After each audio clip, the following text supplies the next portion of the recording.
15 bodies, a cauldron filled with human brains, and a killer who believed murder could make him bulletproof. This isn't a horror movie. This really happened on a quiet ranch just outside a small Mexican border town. In April of 1989, police forced a group of handcuffed men to start digging in that ranch's soil. What they uncovered would make hardened investigators sick. Shallow graves, mutilated bodies, some missing their brains, some missing their spines, all connected to one iron cauldron of blood, bone, and boiled human remains. Among them, a 21-year-old American student who simply wanted to have a good spring break. This is the story of how a fortune teller from Miami convinced dozens of people that murder could make them invisible, and how one missing college student brought his entire empire of blood crashing down. To understand what happened at that ranch, you have to go back further.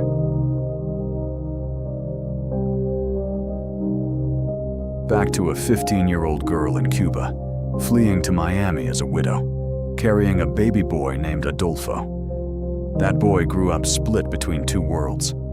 By day, he was an altar boy in the Catholic Church. By night, his mother introduced him to Palo Mayombe, a dark, ancestor-worshipping offshoot of Afro-Caribbean religion, one that dealt not in blessings, but in power. His mother believed he was gifted. She claimed he'd predicted an assassination attempt on a US president before it happened. And soon, a Haitian priest took the teenage Adolfo under his wing and taught him something chilling: that evil, used correctly, could be profitable. By the time he was in his 20s, Adolfo Constanzo had moved to Mexico City. He set up shop as a tarot reader in a busy tourist district. But his real clients weren't tourists. They were drug lords, corrupt police, men with blood already on their hands, who paid Constanzo enormous sums for one simple promise: I can make you invisible to the law. Constanzo needed followers, and one of them would become almost as infamous as he was. Her name was Sara Aldrete, an honor student, a cheerleader, a college girl living just across the border in Texas. By day, she sat in classrooms in Brownsville. By night, she crossed into Mexico and became someone else entirely: La Madrina, the godmother. She recruited new members using a simple trick. She'd show them a horror film about a cult that practiced human sacrifice, and then tell them it wasn't fiction. It was real, and they could be part of it. At first, Constanzo's rituals used animal blood, goats, chickens, even a lion cub. Grave robbing gave him human bones for his cauldron, then Ganga, which he believed housed a spirit that protected his followers from bullets and betrayal. But bones from the dead weren't enough anymore. By 1987, Constanzo decided that Ganga needed something stronger. It needed the living. What followed was a string of ritual killings almost too disturbing to summarize. Rival drug dealers, strangers pulled off the street, even one of Constanzo's own followers, murdered as a lesson for breaking his rules. One kidnapping went so wrong, they realized, too late, they'd grabbed the wrong person entirely. But nothing prepared Matamoros for what Constanzo wanted next. In March of 1989, he told his followers he needed something different for his next sacrifice. Not just anyone. He wanted someone smart, someone handsome, someone American. He believed that kind of victim would make his magic stronger than ever. March 14th, 1989. Spring break. Mark Kilroy, a 21-year-old pre-med student from the University of Texas, crossed into Matamoros with 3 friends for one night of fun. Bars, music, nothing unusual. Around 2:30 in the morning, in the middle of a crowded street, Mark got separated from his group. He was never seen alive by his friends again. For weeks, there was nothing. No leads, no body. Just a family in agony and a growing political firestorm, because Mark's uncle worked for US Customs, and pressure from Texas politicians was mounting on Mexican police to find him.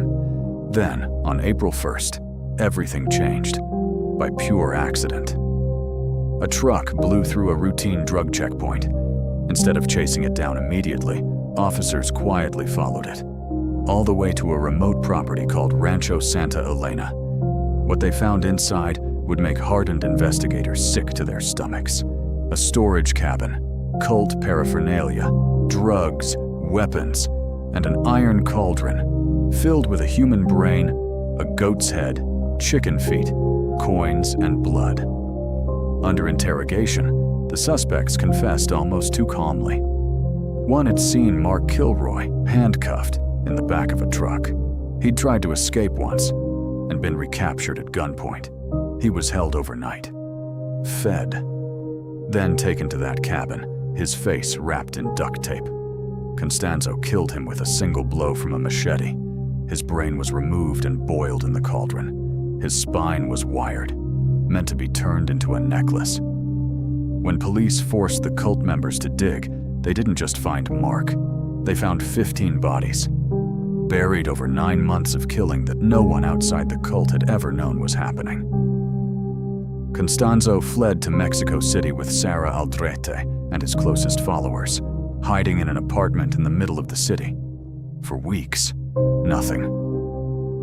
Until police, searching door to door for a completely unrelated missing child, knocked on his apartment by chance. Constanzo panicked. He opened fire from the window, triggering a 45-minute shootout involving nearly 200 police officers. At one point, he threw stacks of cash out the window, screaming that if he couldn't enjoy his money, no one would. But here's the twist almost no one expects. As police closed in, Constanzo didn't wait to be captured. He turned to one of his most loyal followers and ordered him to kill him. The follower hesitated. Constanzo slapped him, threatening him with eternal damnation if he refused. So the two of them sat together in a closet, and Constanzo's own disciple opened fire with a submachine gun, killing Constanzo and the man sitting beside him on his own command. When police finally broke down the door, the self-proclaimed sorcerer who claimed he could cheat death was already dead by his own design. Sara Aldrete was captured, tried, and sentenced to 62 years in prison. She remains incarcerated in Mexico to this day, and American prosecutors have made it clear, if she's ever released, they'll be waiting. Some of Constanzo's followers were never caught, and the ranch where it all happened, authorities burned it to the ground, and even called in a folk healer to cleanse the property of its black magic before they'd finish their own investigation. Because some places, people just don't trust science to clean up.